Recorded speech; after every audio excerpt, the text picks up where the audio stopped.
That would be a short sermon, wouldn't it? All right, open your Bibles to Genesis chapter 5, please. Genesis chapter 5 is where we are this morning. Before we start the preaching, I just wanted to make you aware, for most of you, if you're kind of regulars around here, you know that we normally do a meet and greet time, but we are making a calculated decision to not do that right now. And the reason that we're not doing that right now is because of the flu. And so we want to, we're aware that it has actually come through our church and it's in our community. And we felt like if we were going to make you shake hands with one another, not knowing when the last time each other washed each other's hands or washed your hands, and didn't provide you with like free hand sanitizer, that would probably be irresponsible. And so we had to pick. So we decided that for now, during the wintertime, while the flu is so bad, we're just going to hold off on that meet and greet time. We'll pick it up again once everybody's well. So, Genesis 5 is where we are. If you want to jump there with us, we're going to be reading through the whole chapter today. We're going to preach the whole thing. And if you came last week, you know that there are some Bible reading plans that have been made available to you because we believe that one of the most important things we do as Christians is to read the Word of God. And we believe that the Bible is actually the Word of God, meaning we believe that every word in that book came from God to us so that we might know two things. Number one, who He is, what He has done, and number two, what we should do because of who He is and what He has done. Well, if you don't read the book, you won't know that stuff. And so we want you to know that. So if you came this morning and didn't bring a Bible, there's a blue one. Looks just like this. You could take that home with you. Why don't you make a commitment to read it this year? Spend your year reading the Word of God. You don't have to read the whole thing in a year. Like a lot of people do that. That's fine. I'd rather you read one book or one chapter and understand it and apply it than read the whole thing and forget everything you just read. All right? So choose carefully how you're going to read the Bible. It's okay to read different ways. In fact, I would encourage that. Now, if you did pick up a reading plan last week, then you're actually not far from the chapter that we're in today, in Genesis chapter 5. And we really wrestle when we get to chapters like this, because let me tell you what it is. It's a genealogy. It's a list of names. There's a lot more to it than names. I'm going to show you that. But often in the Christian life, we'll say things like, I just don't know what to do with this passage. I don't know how this passage is supposed to make a difference in my life. Well, number one, it makes a difference in your life because these are the people that would continue on to create more people so that one day Jesus would be created so that He might save us from our sins. That makes this seem pretty important, right? Because see, here's the reality. This chapter is really important to the whole Bible. And if we thought of it that way, if it had meaning and value to us, then we would read it more often. You know, our culture is full of just people who are fascinated by genealogies. You could go to Ancestry.com or any website like that or 23andMe. People are utterly fascinated. If I told you that I had a list of the 10 generations that came here from wherever they came from to come to this country or to come to this community, you'd read them. You'd want to know more about their stories. You'd want to know what some things about them. And yet we don't come to the Bible with the same curiosity for two reasons. Number one, we have a hard time pronouncing any of these names, right? So it makes them feel less real to us. But they're very real people. So we believe, because we believe the Bible is the Word of God, these are real people, right? They really did things. They really lived. They really had kids. They really died. And the fact that all those things happened really makes a difference. And so I want us to read this, understanding that it's supposed to show us where we came from. You know, the whole story starts, we've been moving through the whole book of Genesis. The whole story starts with Adam. And Adam was given a warning by God, the day you eat of the tree, you will die. That's right, you will die. Well, what is this? What happens in this chapter? People die, but something really beautiful and miraculous happens. Humanity continues on because God is merciful. There's no reason why, apart from the sheer mercy and grace of God, humanity, after rebelling against Him in the garden, should have been allowed to continue. And yet they were. And they continue on forever. But what we're going to see is these things and how they work out and why they matter to us today. If I could do anything for you, it would help you to see how important these genealogies are in the Bible, especially this one. This one's going to do a lot of connecting the dots for us as we move towards Noah. So let's read the whole thing. Chapter 5. If you're new to the Bible, chapters are the big numbers, verses are the little numbers. Here's how it goes. This is the book of the generations of Adam. When God created man, He made him in the likeness of God. Male and female, he created them, and he blessed them and named them man when they were created. When Adam had lived 130 years, he fathered a son in his own likeness, after his image, and named him Seth. The days of Adam, after he fathered Seth, were 800 years, and he had other sons and daughters. Thus all the days that Adam lived were 930 years, and he died. When Seth had lived 105 years, he fathered Enosh. Seth lived, after he fathered Enosh, 807 years, and he had other sons and daughters. Thus all the days of Seth were 912 years, and he died. When Enosh had lived 90 years, he fathered Canaan. Enosh lived, after he fathered Canaan, 815 years, and had other sons and daughters. Thus all the days of Enosh were 905 years, and he died. When Kenan had lived 70 years, he fathered Mahalalel. Fun to say. Kenan lived, after he fathered Mahalalel, 840 years, and had other sons and daughters. Thus all the days of Kenan were 910 years, and he died. When Mahalalel had lived 65 years, he fathered Jared. Mahalalel lived, after he fathered Jared, 830 years, and had other sons and daughters. Thus all the days of Mahalalel were 895 years, and he. When Jared had lived 162 years, he fathered Enoch. Jared lived, after he fathered Enoch, 800 years, and had other sons and daughters. Thus all the days of Jared were 962 years, and he died. When Enoch had lived 65 years, he fathered Methuselah.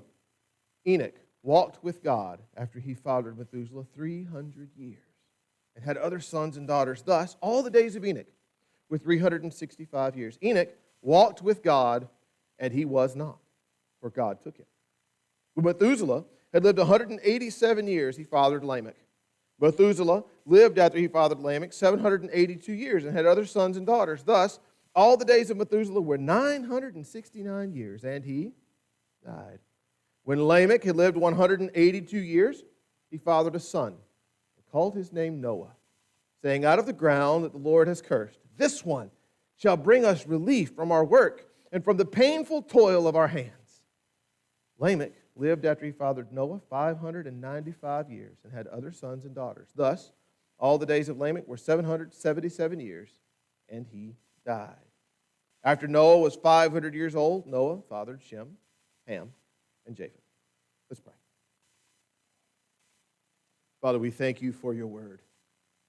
Lord, we thank you that when we read rightly, we study rightly, there is no part of your word that is insignificant nor boring. So, Lord, we pray this would be alive to us today, for it is your living word. And it has been created for us, given to us, that we might be recreated in you, made alive in Christ, and conformed to the image of Christ. So grant us that this morning, we pray in Jesus' name. Amen. So these are all genealogies, which are histories of different generations. And so chapter 5 starts with, this is the book of the generations of Noah. Now, I don't think there's ever been a time in the history of our country where generations have been more different. In fact, you don't have to go very far in your TV watching, your newspaper reading, if people still read newspapers, your website looking, or just conversations that you have with people around you to realize that it's almost to the point where the generations feel like they are in constant conflict with one another. You can see this happening all around us, right? The boomers dislike the millennials dislike the boomers. Both seem to dislike the youngest generation that's coming up, and Generation X watches everybody with this passive fascination, which kind of raises this ire of everybody else because we're too passive, right? Every generation has something critical to say about the other generation. You know what's fascinating, firstly, about Genesis chapter 5? You know what you don't hear? Criticism. It's almost like these generations have a lot of things in common. And I think that's one of the really important things that Genesis 5 is going to show us, is that though we like to look at the differences between the generations, the Bible teaches us that if we are Christians, we are believers in Jesus, regardless of generation, we have more in common than we have not in common with one another. And I think that there are 4 things that this chapter is going to show us that we share in common with one another, that instead of us as Christians especially, spending our time criticizing and demeaning other generations, we ought to be celebrating the grace of God together as a unified church. because that honors and glorifies his name. So 4 things that I think we'll see that have every generation, especially every generation of the people of God, have alike. Number 1 is that we reflect God's image. The number 1 thing that we all have alike, regardless of the generation that we came from, is that we reflect God's image. So the beginning of chapter 5 is kind of like a review, which made it a really good spot to take a break for Christmas. So we went through the first 4 chapters, and we kind of took a break because we went through our Christmas questions. And now we're coming back into it, and it's almost like there's a summary review at the beginning of chapter 5 on the things that Moses, we believe that Moses wrote the book of Genesis, the things that Moses wanted us to know was important about these first 4 chapters so that we don't have to always go back and read. It's good to go back and read, but he's giving us a little review. So look at what he says here. The first thing he wants us to know is that God created Adam. So in verse 1, he says, these are the books of the generations of Adam. When God created man, he made him in the likeness of God. You know, we spent a whole sermon a few weeks ago, and it's on the website, and it's on YouTube, so you feel free to go back and look at it. It's extremely important to understand what it means to be created in the image of God. In fact, the writer, Moses, thought it was so important that that's where he started. He didn't start with God created the universe. He didn't start with God spoke the universe into existence. He starts with when God created man, he created him in the likeness of God. And Moses is teaching us that all people are created in God's image. Now, the reason that's important for us is that affects the way we look at one another. It affects the way we treat one another. It affects the way that we treat, react to, and care for the most vulnerable among us, which we said in the sermon we did on the image of God, is the very old and the unborn. If we really believe that all men are created in the image of God, well, then the way we treat those people matter. But listen, you know what else that means? It means that if we really believe that all people are created in the image of God, we'll push the pause button before we start criticizing one another based on the generation that we came from. Because when we intergenerationally, I don't care what it is, intergenerationally or between races or between ages or between sexes, when we just blatantly criticize an entire group of people in a very real way, we're saying you somehow less reflect the image of God than I do. It's painful, isn't it? Because we all have things we don't like about people. We're called to be very careful about the way that we criticize. It is helpful for me to remind myself that criticism is not a spiritual gift. In fact, it's the very opposite of that. And so first thing, out the box, that Moses reminds us, we're all created in God's image. We sometimes only see useful people as created in God's image. We only see our own family as created in God's image. We only see people that look like us or talk like us or act like us as created in God's image. But that is not at all what the Bible teaches, is it? It teaches that all people are created in God's image. Now, this thinking is very contrary to the way our culture does things. Very contrary to the way we're seeing things move, not just around the world, but here in our country, where lives are demeaned and people are devalued. We are called to elevate the value of the human being because the human reflects God. Now, the second thing that's important and controversial in our culture, look at what it says. It says, he made him in the likeness of God, male and female, he created them. Now, let me tell you what I think this means. I think what he's trying to say here is male and female, he created them. Again, right? I mean, that's a stretch, but go with it. Here's what it means. It means that there is, our culture talks a lot about gender fluidity, meaning you can somehow change gender, or gender neutrality, meaning that gender is just a construct. You know what the Bible says about both of those things? It's just not true. When God created men, humans, in his image, he created male and female. And he did so that his image would be properly reflected in his world. Now, that is an incredibly unpopular belief, isn't it? You spend time around non-believers. If you're wondering whether this is an incredibly unpopular belief, I would encourage you to go make some relationships with the people who are far from God. And you know what you're going to discover? This is an unpopular idea. Right? You know, part of what makes it unpopular is the fact that instead of teaching, we criticize. Instead of spending time talking to people about what we believe the Bible says, sometimes because we just don't know, sometimes because we really don't care, we just criticize people. And so we're called to believe this because this is what he says is important. Now, the third thing. So We're created in the image of God. We're created specifically male and female. The third, we are blessed. Look at what he says. He blessed them and named them man when they were created.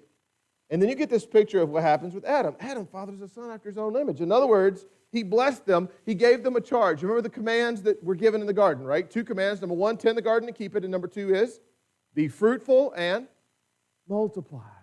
Man, the blessed children are a blessing from God, right? And you see this in the book of Genesis. Again, super contrary to the culture at large, where many, many people would say children are just a burden or a hindrance to me achieving the goals that I want to achieve in my life. The Bible says this is not true. We are called to rejoice in children. We're called to care for them. That is easier sometimes than it is in others, right? But it's still true. He's going to directly bless Adam, and the blessing that he gives to Adam is life and children. Fascinating, right? And then finally, God names them, and he names them man. Look at this. He says, male and female created them, he blessed them, and he named them man, after which they were created. In other words, he named them humans. Not he named everybody man. He's not arguing that there's man and woman. He's saying it's humanity as a whole. But you know what? That naming implies ownership, right? If I get a pet, you know what I do with it? I name it. I name it because it's my pet. When we have children, I'm saying you own your children in this particular sort of way for a while as you raise them and train them. They certainly belong to God, not some kind of bad sort of ownership. But the reality is they're your children, so you name them, right? Well, that's what God does for us. He's named us, meaning he owns us. But he owns us in a very real sort of way, which is why when we sin, when we violate his law, we are held accountable before God for that because we belong to him. The interesting part about that is you belong to him whether you want to or not. You wanting to belong to God is completely irrelevant. You do. You are his. Now, what will you do with that? If you repent and believe the gospel and trust in the hope of Christ, then the ownership of God is a beautiful thing. That means in the midst of the most difficult and disastrous times of my life, whose am I? God's. Belonging to him. Held and cared for by the God of the universe. But if I am not a Christian, then the fact that I'm owned by God seems oppressive and restrictive, and I don't want someone to say they own me. Well, God gets to say that because he made you. And he made you whether you wanted to be made or not. And so we are his. So he gives us these 4 things to really point to us, this idea. All of this summarizes we are made in the image of God. But think about how countercultural, how very against the stream of what the world is moving in right now these things are. The things that the Bible says are good, the world is currently saying are bad. And the reality is we need one another. We need to encourage one another that these things are true. We are created in God's image. The world would like for you to create your own image or manufacture an image after another person. We are male and female. The culture has rejected this idea. We are blessed by God to have families and impact the lives of children. The culture views children as hindrances to other goals. Humans are owned by God and so accountable to him. The culture rejects the idea of accountability to anyone or anything. What the Bible has declared good, we have declared bad. And still, we are continuing to be blessed by God. Friends, we as Christians, we have this in common. This is what separates us from the rest of the world, to have this sort of understanding. We're supposed to not look like the world, but we're supposed to not look like the world together, with one another, between generations, celebrating it together. And so, look at how he describes it. So he goes on, he talks about being reflected in the image of God. Then he says, when Adam had lived 130 years, I'm in verse 3, he fathered a son, how? In his own likeness, after his image, and named him Seth. You see what's happening here? Moses is reminding us that what's happening is not just that Adam was made in the image of God, but that Adam was able to have a son, and that child was made in the image of God. And then you know what's going to happen? Adam's child is going to have another child, and that child is going to be made in the image of God. And that child is going to have another child, and that child is going to be made in the image of God. Every human ever born has been made in the image of God. It gives teeth to the divine commandments that Jesus gave us, right? Because he told us 2 commandments were more important, most important. What are they? Love the Lord your God with all your heart, your mind, your soul, and your strength, and love your neighbor as yourself. Why? Because your neighbor is made in the image of God. And so it passes on. So, in spite of the effects of the sinfulness that happened when Adam fell, the blessing of God continues in each generation. The image of God is still true for us. Sometimes we don't act like this is true. Instead, one generation criticizes and complains the other for being selfish or self-serving or addicted to technology, and the other generation responds with accusations of closed-mindedness or being out of touch or being self-focused, and we usually wrap that up in the phrase, "Okay, boomer." And we condescend one another and insult instead of celebrating the image of God in one another. Friends, that is sin. I don't think it's helpful to avoid calling it what it is. Especially, it ought not be the case with brothers and sisters in Christ who actually understand what it means to be created in the image of God. You know, the church is supposed to be a diverse place. We're actually not all supposed to look alike, or talk alike, sound alike, or be alike. The reality of it is it makes us uncomfortable to be around people that aren't like us. The good news of the gospel is that Jesus is perfectly okay with you being uncomfortable, because we are most often changed and conformed to the image of God when we are uncomfortable. We're all to reflect God's image. But there's a second thing that we have in common here, and it's that we reap the effects of the curse. Now, I love the fact that I didn't ask you guys to do this, but everybody did. We picked up this refrain. We talked last week about how in the Bible, we want to know the main point of a text. We look for things that are repeated. And in Genesis 5, there's one phrase that's repeated more often than anything else in there. What is it? And he died, right? So you start looking at this and you go, this seems important. When the Bible says something once, it's extremely important. When the Bible says something twice, it's critical to understanding. When it's 3 times, it is going to directly impact our holiness when we understand it. And the thing that we are to understand is that every person dies. In a recent survey, 9 out of 9 people died. All right? There's a reality to the finality of death. And it affects us, and it hurts us, and it wounds us, and it's painful to us because it is unavoidable.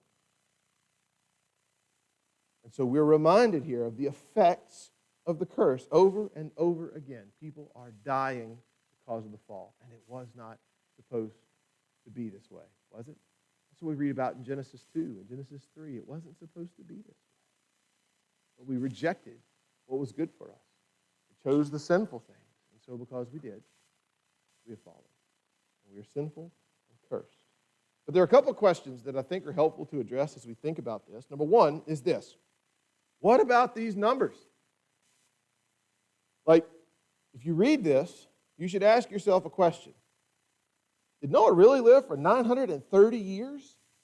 Like, did Methuselah really live for 969 years? Now, I'm going to tell you, I could bore you to tears with the amount of work that was done just on this that I read this week. There's a lot. And it's fascinating to me, but it's not always to anybody else, and that's okay.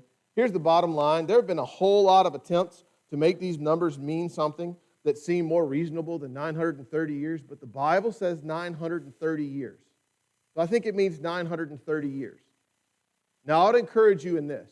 If the idea of a person living 930 years is just totally, doesn't make sense with you, I'm going to warn you ahead of time. There are a whole lot of other things coming up in the Bible that are not going to make sense to you. Okay? The primary one being that our entire salvation is based on the fact that we believe a man was raised from the dead. Right? Like, if I really believe in a literal resurrection of Jesus Christ, really believe that God spoke him to life, and that he was raised from the dead, and then he ascended into heaven, and I never saw any of that, if that doesn't fascinate me more than the fact that somebody managed to live for 930 years, then I've missed out on something important here, friends. The Bible teaches us that the Christian faith, supernatural faith, and we ought not be afraid of the supernatural nature of the Bible. We don't have to try to rationalize it, because it's the Bible. Okay? It's fun to think about. Don't stress about that. Because if you stress about that, the resurrection is really going to fry your noodle. Okay? We ultimately believe that it means what it means. It said 930 years. But it comes down to the essential belief in a supernatural faith. We believe that the Bible is the Word of God. We believe that the dead can be raised. And we believe that somehow these men lived this long. Now, here's the fascinating part of this, is that when you look at the way things were happening in the culture at the time, okay? So remember, Moses is writing this to the children of Israel. They're getting ready to go into the Promised Land. And going in, the whole Pentateuch, the first 5 books of the Bible, warns us. Moses is warning them all the time, look, you're getting ready to go into a place where nobody believes like you believe, and nobody believes what you believe. And so you got to know what you believe and stick to it, because you're going to come into cultures that are going to teach all kinds of crazy things. The cultural teaching of the day was that this sort of list, these existed. There were other genealogies. For instance, the Babylonians had their own genealogy. But in their genealogy, this list was kings. And those kings in the genealogies in Babylon lived for 40,000 years or 43,000 years. There's these huge, massive, crazy numbers. And the intention of that was to show the divine nature of the kings of Babylon. It was to show these people are divine. There's something different than you. There's not one common person in any of those genealogies. You know who these people were in the Bible? Normal, common people. You get what he's doing here. He's saying everyone's created in the image of God. The image of God is passed from generation to generation, and your status in society does not determine whether or not you've been created in the image of God. That's the real value of this. Teaching us this idea that all of us have been created to reflect his image. And the numbers are small compared to every other number in every other culture around them. And the interesting thing is not only are they small, there's a restriction on how long they live. So the question that we had to add that would you follow up with is, well, then why in the world do people live so long? Again, there's a ton of speculation about this. Here's the reality. None of us really know. Right? There are things about the Bible that are a mystery. And if you're not okay with mystery, you're probably also, there's a lot about Christianity that's just going to frustrate you. Right? Let's go back to Jesus, the incarnation. How can someone be fully God and fully man? We can explain it all we want to, but at the end of the day, what we go is, it's true. It's who he was. So why do people live so long? I don't know, but here's what I do know. If you notice in this list, not one person lived past 1,000 years. You know why? You know what Psalm 90, verse 4 teaches? For 1,000 years in your sight are but as yesterday when it is past, or as a watch in your sight. In other words, for all these years that these people lived, they didn't live one day when compared to the timelessness of God. You're supposed to see the mortality of humans when you read this and go, wow, none of these folks, according to God, none of them managed to live past a day because they've been restricted. Because remember, they got kicked out of the garden before they could eat of the tree of life. Because if they did, they'd be sinners forever. We want to be redeemed sinners.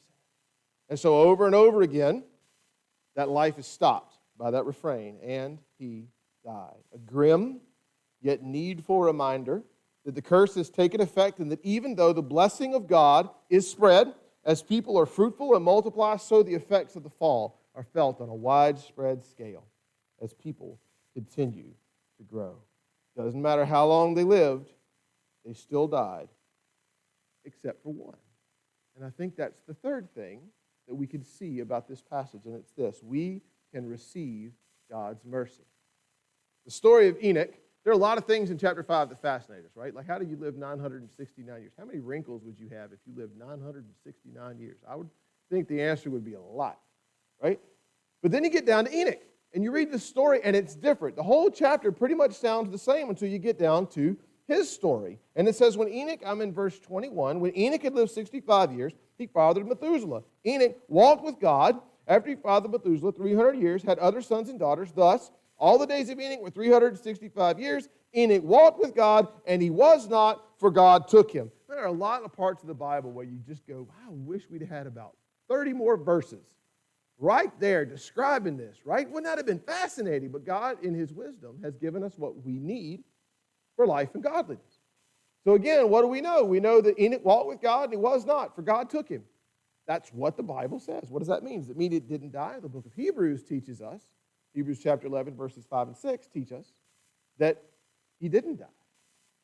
His faith led God to take him out of the earth. But it's a fascinating story, right? Here's what it teaches us. If you miss it, if you look too hard just at the fascinating part of this, you miss the more fascinating part of it. And it's this. The beginning of verse 22. Enoch walked with God. When's the last time a person walked with God in the Bible? You guys know? Adam, who walked with God in the cool of the day prior to the fall. So you get what Moses is doing here? He's teaching people, wait a minute. It's still possible to walk with God. God has taken the people, cast them out of the garden because they sinned, they were disobedient, they deserved death, and they did die. And yet there is still hope that you can walk with God. That's supposed to be the fascinating part of this, even more than the fact that Enoch was taken by God, the fact that Enoch was walking with God. What an amazing thing. In Hebrews 11, we just referred to this, Enoch is in the hall of faith. Listen to how the passage describes him.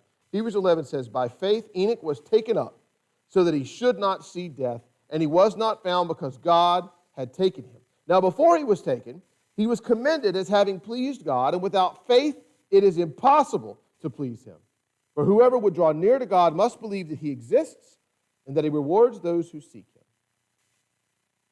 Friends, this is true today. Whoever would draw near to God must believe that he exists and that he rewards those who seek him. The picture of Enoch is that the mercy of God is available to the vilest of sinners. The good news of the gospel is that it doesn't matter what you have done, you can walk with God like Enoch did. The other thing that the story of Enoch teaches us is there's something after this life. You know, this is the first time that we really get any hint that there is an afterlife, right? Adam is told, you eat of the tree, you will die. Chapter 4, Cain kills Abel. We don't hear what happens to Abel. Moses doesn't give us any information about that, right? We know Abel's in the hall of faith, so we can be pretty confident of Abel's station, but that's because we have the New Testament. You get through the story, you get the generations that Cain had, which were, ended in wickedness, right? This guy who's like bragging about killing people and being abusive. And then you get to chapter 5, and all these people die, and all of a sudden you get Enoch, who walked with God, and he was not, for God took him, which ought to lead us to ask the question, well, where did God take him? That means there's something else to this world. That means there's somewhere else that we go. And again, that's the part of this that's supposed to really fascinate us. God, in his mercy, is pleased to take the people who walk with him and bring them to be with him. Again, the hope of the gospel. Right? We trust in Christ, believing that as we walk with Christ in this world, we do so expecting that one day we will walk with Christ, be made like him again. The effects of the fall totally reversed in our lives. That's our hope, that we can receive his mercy. Friends, you have that opportunity today. Not simply that you will be taken or not taste death. That is most certainly going to happen, or Jesus is going to come back. But that you, through the resurrection of Jesus, who defeated death for us, can walk with God now and walk with him perfectly for eternity. That's what Enoch is supposed to point us to. The reality that we can walk with God. We do not deserve it. Friends, there's not anything about you that has earned the right to walk with God. God is just merciful and gracious to save anyone who would repent of their sins and believe in the gospel. When he does, we can walk with him. And there is no greater peace than walking with the Lord. So finally, three things we have here. That's the third one. Here's the fourth one. The fourth thing that every generation ought to have in common. We can rest in the fulfilled promises of God. We get to Lamech in verse 28. When Lamech had lived 182 years, he fathered a son and called his name Noah, saying, out of the ground the Lord has cursed, this one shall bring us relief from our work and from the painful toils of our hands. Now, chapter 4 has a Lamech as well, but that Lamech is not very nice. Right? Two different people. The chapter 5 Lamech is looking at what's getting ready to happen. He's getting ready to have a son, and you know what he's going? He's saying, this one, this son, this is the one that's going to be the head crusher. If you count the numbers up, you've got over 1,600 years between the fall and where we are now with Lamech. And Lamech is saying, my son's going to be the one. Maybe my son. The hope is that this man, this Noah, he's going to be the one that's going to crush the head of the serpent. Now, we know because we have the whole story. Was Noah the one that crushed the head of the serpent? No. But he points us to the one, and that one is Jesus. Because of Noah, who preserved humanity through his obedience to God, Noah would then have children, and ultimately we will get to Abraham. And Abraham is given a promise, and that promise is that his seed's going to be like the stars in the sky. And we reap that benefit because you move through the Bible. That promise is fulfilled in Christ, who came and did do this. All these things that Lamech is hoping would happen will be fulfilled in Jesus. So we get through this whole list of names, and we see we all reflect God's image. And so we should celebrate that in one another. We see that we are all sinners, that we all deserve death. We see that all of us can walk with God. And we see that all of us must hope in the promise that was fulfilled in Jesus. And that's why this chapter is important, because ultimately it doesn't just point us to the relationship between generations. That's extremely important. It is important. But the most important thing this chapter shows us is that this promise that God made to us in chapter 3, that one day the Redeemer would come, he's making good on. It's going to take quite a while.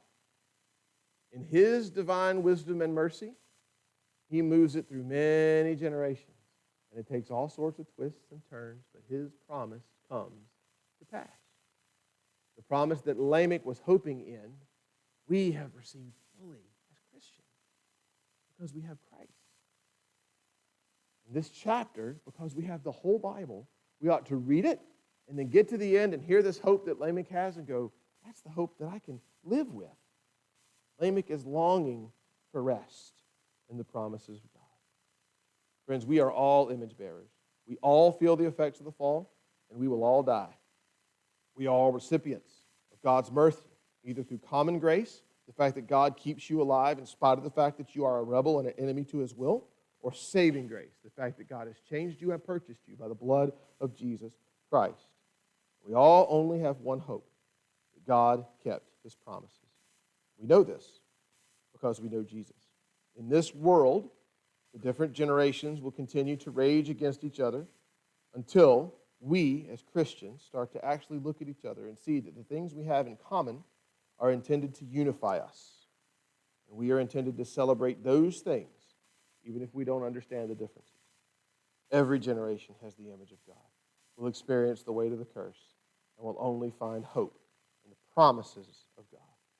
This genealogy helps us to see the reality of this hope because it points us to the one who perfectly fulfilled it. And that's what we celebrate as we gather together. And it's what we celebrate today as we observe the Lord's Supper. So today, first Sunday of every month, we take the Lord's Supper together.